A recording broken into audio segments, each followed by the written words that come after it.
Ramadan Mubarak à tous.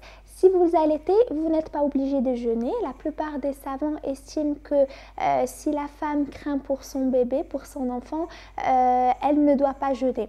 Votre décision, elle va être prise en fonction de plusieurs éléments et puis l'âge de votre bébé est le critère principal.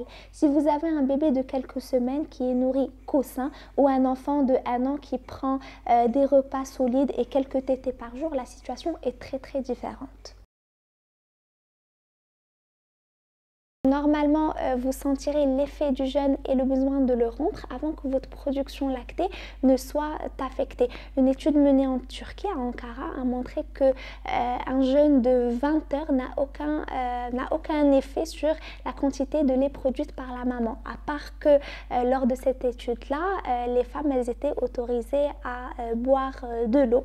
De toutes les façons, le corps il compense le manque de liquide et de nourriture en puisant dans ses réserves d'énergie.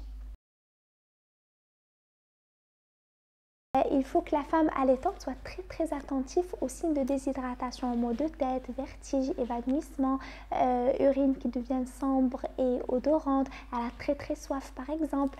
Dans ce cas-là, si elle repère un de ces signes, il faut rompre le jeûne et en buvant de l'eau et en se reposant.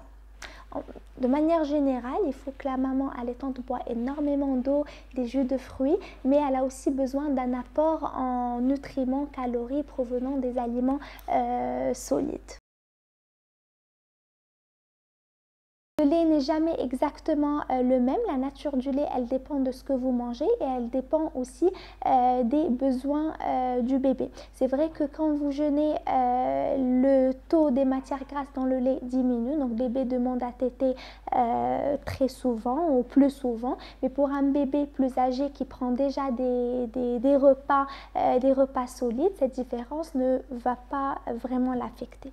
Il y a quand même quelques signes qui vous permettent de savoir si votre bébé n'a pas suffisamment bu. Il ne mouille pas suffisamment ses couches, il fait des selles vertes et il faut être très attentif à ce point-là.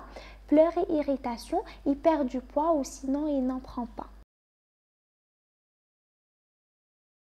Faites les courses, c'est tout ce qui peut vous demander de l'énergie avant le début de Ramadan ou le soir après le ftour. Restez au frais et reposez-vous le maximum possible et soyez sûr de manger et de boire suffisamment entre le coucher et le lever du soleil.